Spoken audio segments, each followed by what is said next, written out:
Assalamualaikum.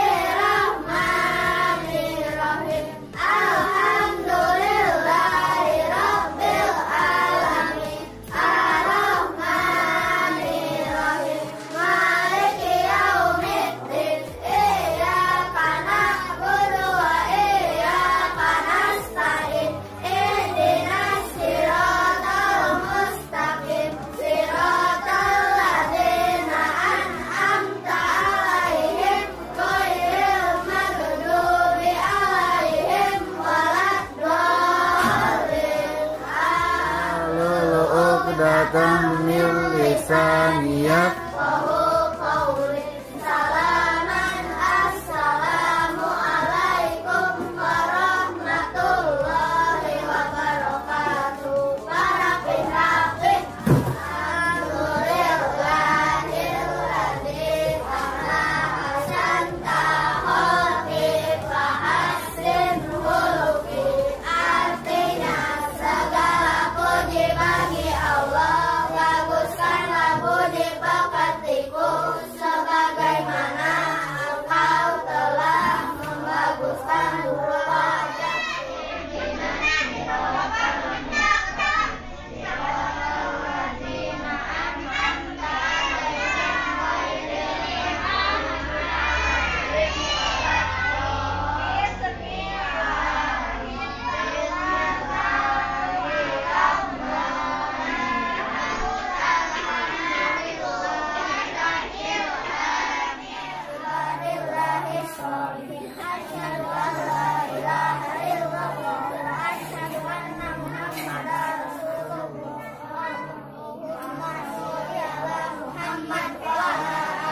Assalamualaikum warahmatullahi wabarakatuh. Halo Cak, lagi bikin apa Cak? Ekobrik. Buat apa bikin ekobrik? Ini memotongin apa Caca? Sampah. Sampah apa? Sampah plastik. Buat apa? Buat dimasukin kemana? Oh, oke. Masukin kemana Cak? Supaya apa? Hah? Kita mau sebutkan supaya apa? Supaya tidak buang sampah sembarangannya. Coba gimana?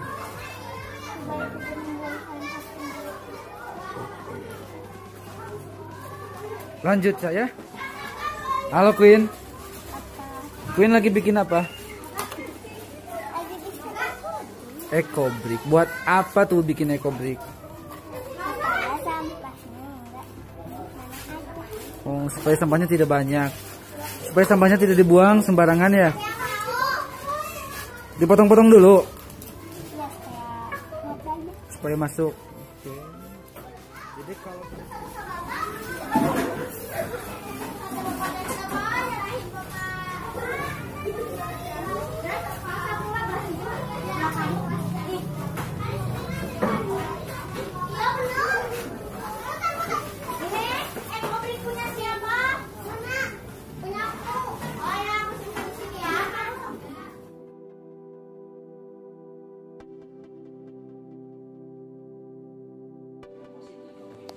Nah, kita merefleksikan kembali, Bapak Ibu, apa sih pentingnya menciptakan suasana positif di lingkungan sekolah kita? Ini pertanyaan tidak perlu dijawab, nanti dijawab dalam hati, ada satu orang yang akan bertanya. Kemudian, apa hubungannya menciptakan suasana yang positif dengan proses pembelajaran yang berpihak kepada murid? Dan kemudian, bagaimana kita sendiri sebagai pendidik menciptakan suasana positif? Apa masih perlu ditingkatkan di penerapan budaya positif di sekolah kita atau di kelas kita lah, jangan sekolah, karena saya pikir mungkin di kelasnya lebih paham. Silakan Bapak Ibu direnungkan 1 menit. Tapi saya sudah mempersiapkan siapa yang mau bertanya. Boleh bentar kayak presentasi bagian tanya kami. Maka boleh, menurut boleh penting menciptakan suasana positif sejauh mana penting? Sangat penting untuk menimbulkan minat anak. Betul. Kalau anak udah minatnya udah mau segala sesuatu yang kita mau tuntun nih, si anak insya Allah pasti tercapai. Bu An, bagaimana kita itu menciptakan suasana positif di lingkungan kelas, Bu An? Yang sudah Bu An alami lah ya. Jadi apa sih budaya positifnya Mas Didi? Nah kalau saya Pak ya, betul kata beliau sangat perlu gitu ya. Apa yang saya lakukan di kelas, biasanya saya ini ke anak Pak, jadi kayak diskusi ke anak maunya gimana gitu ya. Terus tapi kadang mungkin saya juga terlalu apa ya, kayak misalnya kata Pak Denis waktu itu, Bu, disiplin itu bukan apa Pak? Disiplin itu bukan Karena ada apanya gitu ya, tapi karena harus ada apa ya dari anak tuh kesadaran gitu ya. Ya mungkin itu juga kekurangan dari saya, masih ada misal poin gitu ya, pas ada poin gitu ya. Iya. Itu kan disiplin. Sebenarnya sih saya tujuannya untuk meningkatkan disiplin pada awalnya gitu ya. Mudah-mudahan kedepannya gitu ya sedikit demi sedikit bisa apa ya, mengupas ketidakdisiplinan gitu ya, walaupun nanti mungkin harus perlu waktu gitu. Nah budaya positif apa? Ya tadi misalkan minimal gitu ya, anak yang tidak telat jadi anak yang telat jadi tidak telat gitu. Terus itu juga sesuai kesepakatan sebagai, jadi sama anaknya kayak di awal ya, kalau saya suka ada kesepakatan kan, hari ini belajarnya tentang ini, mau kayak gimana gitu ya. Mau gini, oh ya udah kalau gini berarti perjanjiannya ini gitu. Ada hukuman. Ada perjanjian gitu. Nah itu teh gimana, salah ya atau Tidak. Oke, betul Bu. Nah, ada reward dan apa Punishment. budaya positif ini kita kaitkan kembali ke analogi tadi seorang petani dan padinya. Si petani itu bisa membuat padi itu menghasilkan panen yang banyak, mengurangi kondisi tanah, lingkungannya kan, membuang hama-hama, sama dengan kita sebagai pendidik. Kita bisa menghasilkan anak yang berkualitas. Selain dengan lainnya, ada juga budaya positif yang memang tadi Bapak Ibu saya pikir sudah menjawab dalam dirinya. Oh ternyata penting sekali membentuk budaya positif di lingkungan kelas maupun sekolah.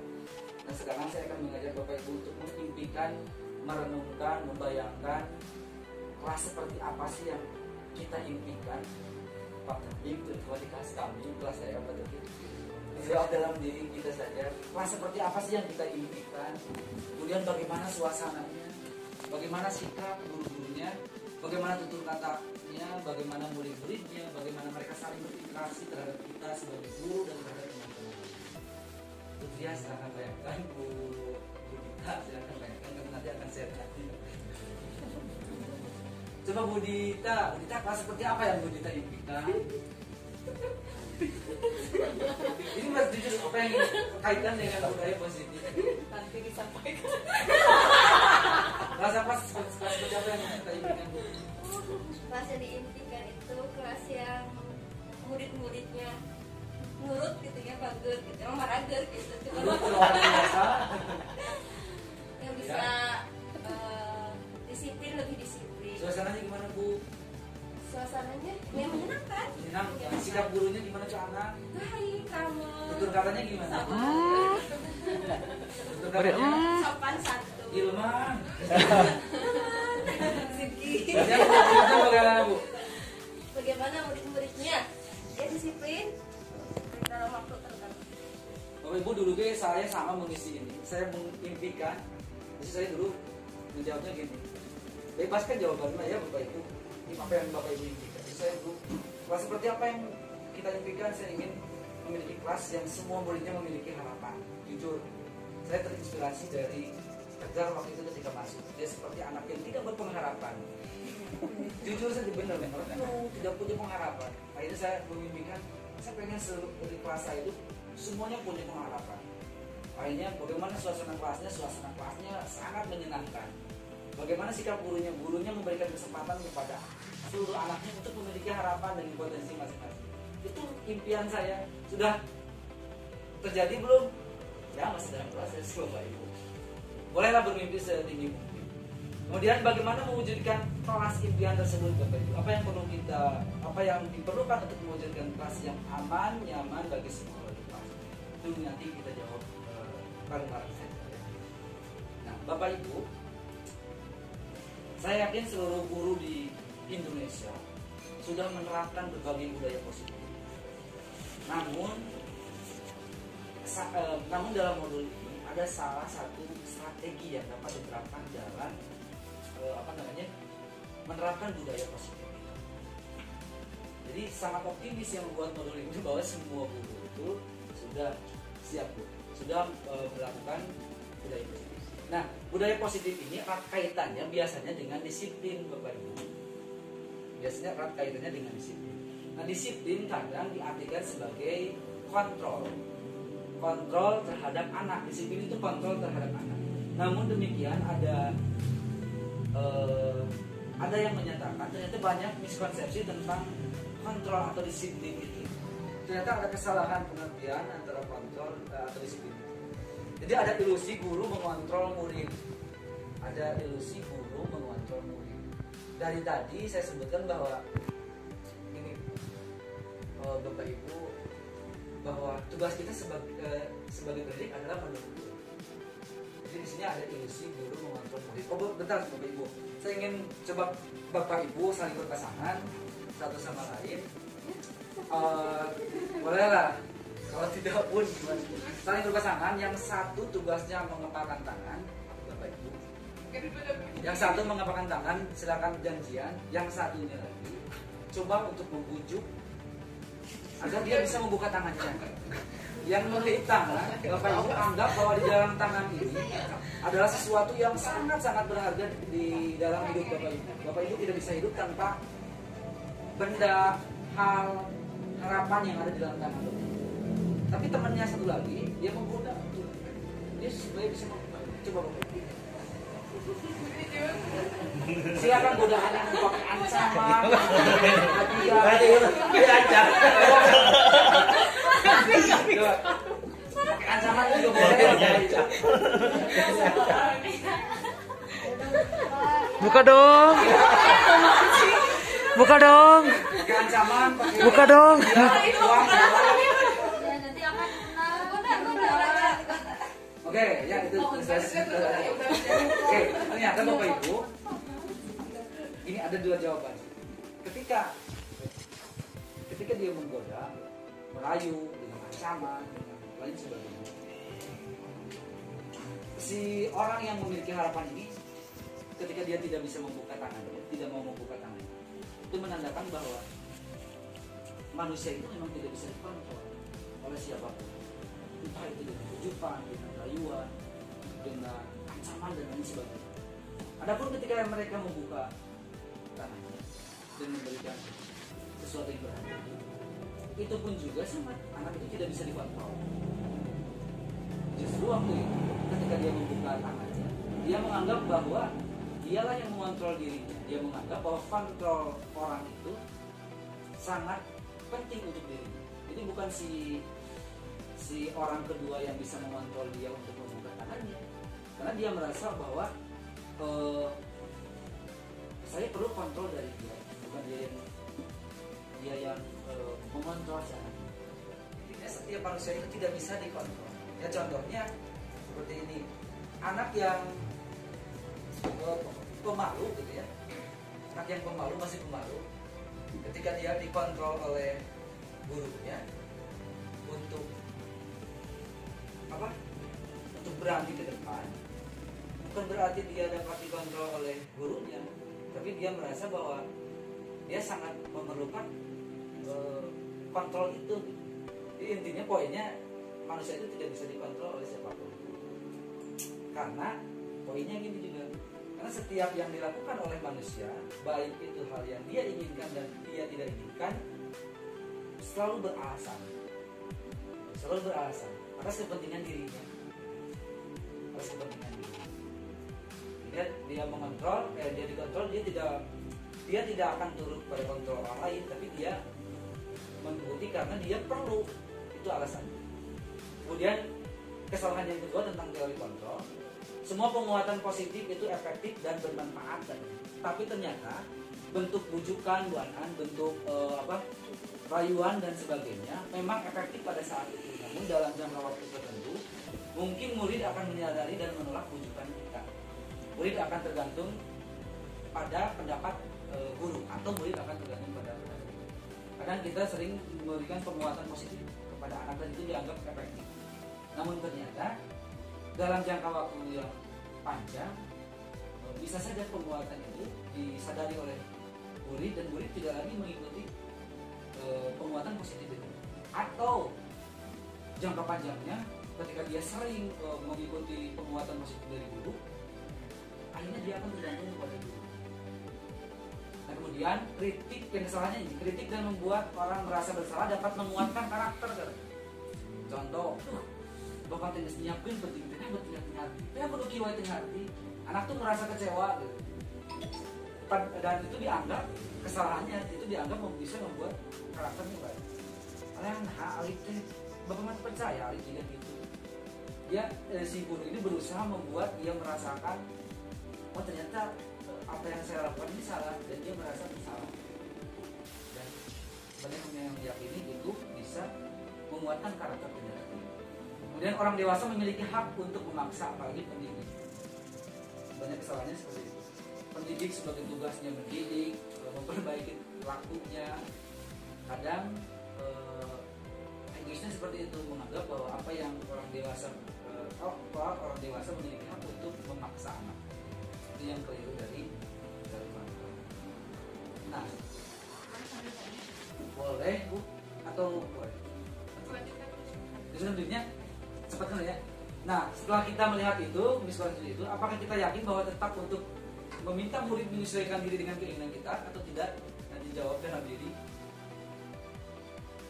Karena itu tanggung jawab bagi kita untuk memaksa murid menyesuaikan. Adakah cara lain? Apakah kita tetap akan memaksa murid menyesuaikan dengan keinginan kita? Tapi Pak, itu karena itu adalah kewajiban saya sebagai guru, saya akan tetap memaksakan itu. Atau adakah cara lain? Dan ternyata ada cara lain. Disiplin itu bukan sebatas bicara tentang tata tertib, bukan sesuatu yang teratur taat pada aturan, atau disiplin bicara tentang hubungan. Ki Hajar Dewantara menyebutkan disiplin yang dimaksud adalah disiplin diri yang memiliki motivasi. Waktu itu sempat dibahas Pak Irfan, ada motivasi internal. Kenapa motivasi internal? Gitu kan ya. Kenapa motivasi internal? Karena ternyata motivasi internal itu bisa lebih membuat orang itu bersemangat untuk melakukannya. Namun demikian, kita harus tahu juga motivasi internal apa yang ada pada diri manusia dan diri anak. Nah ini Bu An yang kemarin saya sempat ini gitu. Ternyata 3 motivasi perilaku manusia itu ada yang termotivasi untuk menghindari ketidaknyamanan, ada yang termotivasi untuk mendapatkan imbalan, atau termotivasi dalam diri untuk menjadi orang yang mereka inginkan. Seperti ada kasusnya Nafis tuh habis datang duluan wae biar dapat 2 poin, berarti dia termotivasi karena dapat imbalan. Ada oke, kamu teh datang teh non cepat pagi-pagi supaya tidak dihukum pembunuhan, supaya poinnya dihapus. Motivasinya adalah ketidaknyamanan, dia menghindari ketidaknyamanan. Tapi jarang-jarang anak yang kenapa datangnya cepat waktu, supaya saya jadi orang disiplin Pak, supaya jadi tentara. Ya, akhirnya karena kebiasaan mungkinnya hukuman, penghargaan.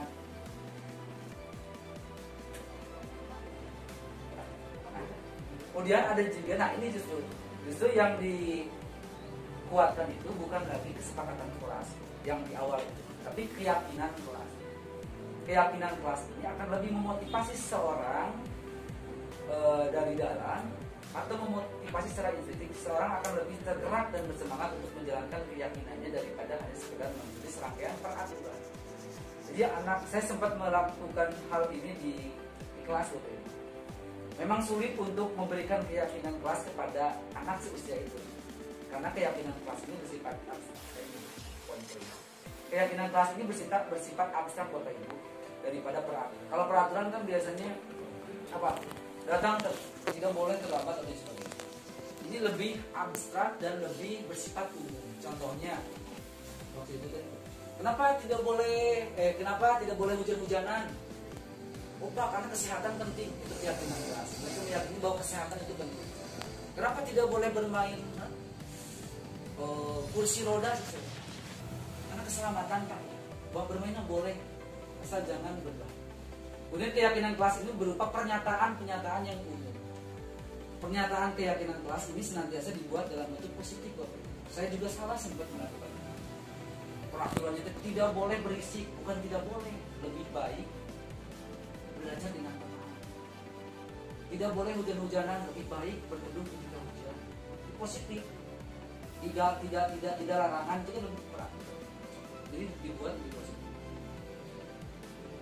Tidak terlalu banyak sehingga mengingat sebaiknya sesuatu yang dapat diterapkan di lingkungan sekolah tersebut, dan semua warga sekolah hendak ikut berkontribusi dalam pembuatan keyakinan kelas lewat kegiatan jual pendapat, bersedia meninjau kembali keyakinan. Saya sempat melakukan hal ini dan saya pikir anak saya ada yang nanyain kabar Bapak Ibu, ada beberapanya, tapi 3 hari berikutnya lupa lagi.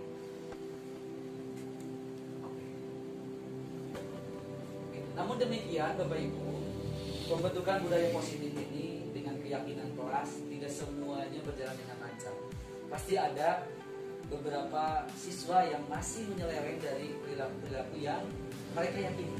Misalkan mereka meyakini tentang keselamatan, tapi tetap ada yang bermain berbahaya. Mereka meyakini tentang kebersihan, tapi tetap ada yang buang sampah sembarangan. Itu pasti ada. Sehingga kita harus tahu kenapa sih anak itu tetap berperilaku seperti itu. Karena pada dasarnya yang tadi, setiap perbuatan manusia itu pasti dipengaruhi oleh apa yang dia harapkan, apa yang dia butuhkan. Jadi kita harus tahu apa saja kebutuhan dasar manusia.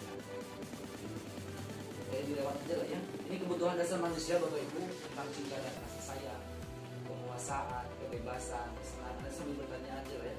Nah di sini sebelumnya ini nih ada murid yang mengambil makanannya, makan siang dengan paksa. Makan siang dengan Doni namanya, dia mengambil makan siang dengan paksa. Kalau dilihat dari kebutuhannya ya dia memang butuh kebebasan Bapak Ibu. Bisa saja dia dikasih makan yang lawa itu orang tua nanti melihat makanan yang dimiliki temannya minta dia perlu kebebasan, atau bisa dia perlu kebutuhan dasar yang dia penuhi adalah penguasaan. Dia ingin diakui bahwa dia adalah orang hebat dengan cara merampas makanan. Kadang kita terlalu naif sebenarnya. Kadang kita terlalu mudah menyimpulkan, kan kenapa Jo ngambil makanan itu, lainnya tanpa kita tahu apa sih penyebabnya, apa sih kebutuhan dasar yang bisa dia penuhi, yang mau dia penuhi. Ini Bapak Ibu. Nah, karena kemungkinan ada berbagai penyimpangan, ada posisi kontrol yang bisa diterapkan oleh beberapa guru, setiap guru lah. Ada 5 posisi kontrol yang bisa diterapkan oleh guru. Bapak Ibu, saya ingin sedikit bareng-bareng berpikir. Ada satu kasus nih, Tisa dan Hana dipanggil masuk ke ruangan Ibu Dewi, kepala sekolah SMA Makmur. Ibu Dewi baru saja mendapatkan pengaduan dari Ibunda Tisa bahwa Hana menggunakan kata-kata kasar dan merendahkan Tisa di sosial media. Kira-kira Pak Jenal ya, kontrol kita atau respon kita terhadap kasus ini bakal seperti apa? Kalau ada murid yang ketika daring di kolom komentarnya berkata-kata kasar atau di sosmednya, kira-kira kita gimana?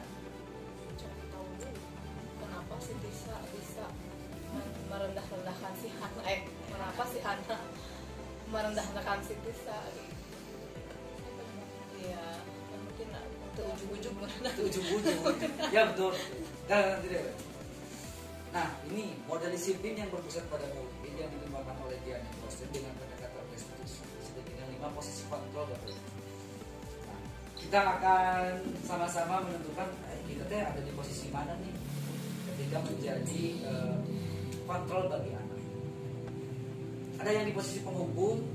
Kalau posisi kontra penghukum, seorang guru dia akan umumnya dia berbicara seperti ini. Dia akan selalu mengaitkan dengan hukum. Kalau ada anak salah, dia pasti bilang patuhi aturan saya atau awas. Kamu selalu saja salah. Pasti selalu yang terakhir selesai. Ibu sangat kecewa sekali dengan itu. Pasti akhirnya dengan berbagai konsekuensi hukuman ketika terjadi kesalahan. Nah, ada juga yang membuat orang lain merasa bersalah. Ini posisi kontrol ketika kita mengatasi masalah yang ada di anak. Berapa kali Bapak harus memberitahu kamu ya. Jadi jika guru memelas ini, gimana coba kalau orang tua kamu tahu kamu berbuat begini? Jadi anak merasa bersalah. Itu posisi yang kedua. Ada posisi yang ketiga, teman. Ayo bantulah demi Bapak ya. Ayo ingat tidak bantuan Bapak selama ini. Ya sudah, kali ini tidak apa-apa, nanti Ibu beres. Kalau saya sih cenderung ke teman juga anak-anak. Jika Cantika ketika datang terlambat, elak kepada Ibu. Termotivasi si anaknya gitu kan, tapi ada sisi negatifnya nanti. Ada juga sebagai pemantau, dia memantau, dia menyesuaikan dengan aturan. Peraturannya apa ketika kamu kesiangan, apa yang telah kamu lakukan, sanksi atau konsekuensi apa yang kamu dapatkan dari perbuatan. Tapi kalau seorang manajer, dia akan menanyakan apa yang kita yakini, kembali dari keyakinan kelas. Misalkan kalau dia buang sampah sembarangan, apa yang kamu yakini tentang lingkungan kita? Oh, harus bersih Pak. Apa kamu yakininya? Iya, misalnya. Jika kamu meyakininya, apa kamu bersedia memperbaikinya? Jadi si manajer ini berusaha membangun dulu, mengingatkan anak untuk ini ada kesalahan tentang keyakinan yang saya yakini dan saya siap memperbaiki, dan solusinya muncul dari anak. Apa rencana kamu untuk memperbaiki hal ini? Bukan lagi hukuman yang muncul, tapi gimana kamu bisa memperbaiki ini terhadap keyakinan. Nah, ini ada kasus di mana satu kasus adik yang terlambat hadir di sekolah. Ini ada berbagai posisi. Kalau posisi penghukum, dia muncul dengan nada suara tinggi, bahasa tubuh, mata melotot dari menunjuk-nunjuk dan menghadir. Terlambat lagi, pasti terlambat lagi. Selalu datang terlambat. Kamu bisa datang tepat waktu. Tanyakan kepada diri Anda bagaimana perasaan murid bila guru berbicara seperti itu pada saat muridnya datang terlambat. Terlambat. Akibatnya mungkin muridnya akan marah, mendendam. Itu umum ya Bapak Ibu, bersifat agresif. Bisa jadi sesudah kembali duduk, murid tersebut akan mencoret ke bukunya atau meja tulisnya. Dari buruk sekolah, murid melihat motor atau mobil Bapak Ibu dan akan menggores kendaraan. Saking keselnya gitu kan. Dia tidak tahu masalah apa yang saya alami sehingga saya bisa terlambat.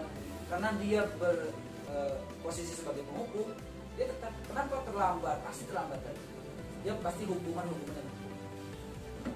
Posisi yang kedua membuat orang lain bersalah. Nada suaranya memelas, halus, sedih, bahasa tubuh merapat kepada anak didengar rangkul gitu. Adik, kamu ini bagaimana ya? Cuma sih lagamnya gitu lah. Kamu sudah berjanji dengan ibu tidak akan terlambat lagi. Kamu kenapa ya? Senang sekali mengecewakan ibu. Ibu benar-benar kecewa sekali. Coba Bapak Ibu bayangkan apa perasaan murid bila ditegur seperti caranya. Murid akan merasa bersalah telah mengecewakan ibu atau bapak gurunya. Mungkin merasa menjadi orang yang gagal dan tidak salah. Tapi ada juga tidak semua. Tapi ada juga maksudnya ya, ketika diberi treatment seperti itu, ada yang bangkit. Tapi umumnya sih seperti itu. Kemudian ada yang bersifat seperti berposisi sebagai teman. Adi, ayolah bagaimana sih kamu kemarin kamu sudah jadi bapak kembali. Kenapa terlambat kan? Sambil tertawa ringan. Ya saya nanti. Alaih kepada ini terlambat dari mana? Bagaimana perasaan murid? Murid akan merasa senang, namun hanya ada negatif. Akibat lain dari posisi teman, Adi hanya akan berbuat sesuatu bila yang menyuruhnya adalah Cantika akan menurut kalau tidak mengerti. Gitu. Kemudian bagaimana posisi pemantau? Dia memantau guru ya, bilang gini. Adi, tahu kamu jam berapa kita mulai? Tahu Pak, kamu terlambat 15 menit. Apa kamu sudah mengerti apa yang harus dilakukan? Dia memantau peraturan apa yang ada. Paham Pak, saya harus tinggal kelas pada jam istirahat nanti dan mengerjakan tugas tertentu. Nanti pada saat jam istirahat kamu harus sudah di kelas. Bagaimana bayangkan begitu perasaannya? Murid akan memahami sanksi yang harus dijalankan karena telah melanggar salah satu peraturan. Tapi guru tidak menunjukkan suatu emosi yang berlebihan menjadi marah atau membuat merasa bersalah. Murid tetap dibuat tidak nyaman, yaitu dengan harus tinggal kelas sementara teman-teman istirahat. Kalau manajer ada suara tulus, bahasa tubuh tidak kaku, mendekat ke murid. Adik, apakah kamu mengetahui jam berapa sekolah dimulai? Tahu Pak, jam 7. Ya, jadi kamu terlambat. Kira-kira bagaimana kamu akan memperbaiki masalah? Dikembalikan kepada solusi yang mencederkan. Saya bisa menanyakan teman saya Pak untuk mengejar tugas yang tertunda. Baik, itu bisa dilakukan. Apakah besok akan ada masalah untuk kamu agar bisa hadir tepat waktu? Tidak Pak, saya bisa hadir tepat waktu. Baik, saya hargai sama untuk kembali. Itu Bapak Ibu untuk pemaparannya. Mudah-mudahan ada beberapa hal yang bisa jadi pengetahuan untuk kita semua. Tapi saya catatannya memang posisi-posisi kontrol kelima kontrol ini tidak ada yang terbaik dan tidak ada yang terburuk. Bisa saja kita memposisikan kontrol sebagai penghukum, teman dan lain sebagainya sesuai kasus yang terjadi. Itu saja mungkin Bu Fitri dan rekan-rekan sekalian, mudah-mudahan bisa bermanfaat dan memaafkan segala hal yang tidak berkenan. Yang boleh begitulah. Terima kasih. Assalamualaikum warahmatullahi wabarakatuh. Waalaikumsalam. Kalau gini, kalau tadi yang dipaparkan apa deh tentang menghukum atau gimana tadi? Penghukum ada teman, Atau manajer. atau Kalau kembali ke saya pribadi ya, saya udah melaksanakan semuanya itu. Ya, kadang jadi penghukum, kadang harus jadi tadi manajer. Cuman kita juga harus lihat murid kita, murid ini teh kalau di akraban ya, kadang kita harus jadi penghukum.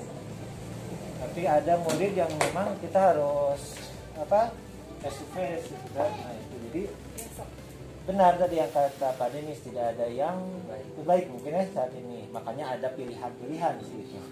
Akhirnya balikkan lagi ke guru. Dan juga kalau menurut saya pribadi sih ini harus kita laksanakan semuanya, tapi kita harus tahu dulu sih ya, kasus per kasus nggak bisa digeneralisir gitu ya, bahwa SD supaya kita ini jadi manajer aja lah atau jadi pemantau, nggak boleh kita jadi penghukum misalnya. Oh ya udah biarkan. Nah, tapi kita harus lihat ya, ketika kita naik ke kelas yang naik ke tinggi itu SMP itu akan cuman porsinya beda gitu. Ketika kita di mahasiswa mungkin ya teman-teman, ketika jadi mahasiswa kan beda-beda ya dosen juga. Nah kadang cara-cara ini ada nih mahasiswa juga yang kudu di ancam. Ada yang memang harus di manajer nih, tulus, tidak kaku, dekat kayak temen supaya dia curhat. Oh gini kan masalah skripsi teh sewae misalnya. Nah itu menurut saya pribadi sih kita harus bisa melaksanakan 5 ini, cuman kita tahu dulu kondisi siswa kasusnya ya gitu. Kalau dari saya ya, betul Pak. Makanya itu. Tapi kebanyakan kita kadang coba banyak kebanyakan di penghukum. nih penghukum gitu. Betul Pak, ini juga jadi bahan diskusi dulu di rumah. Tapi tidak semua bisa dilakukan dengan manajer, perlu juga penghukuman, perlu juga pemantauan, perlu juga jadi teman. Tidak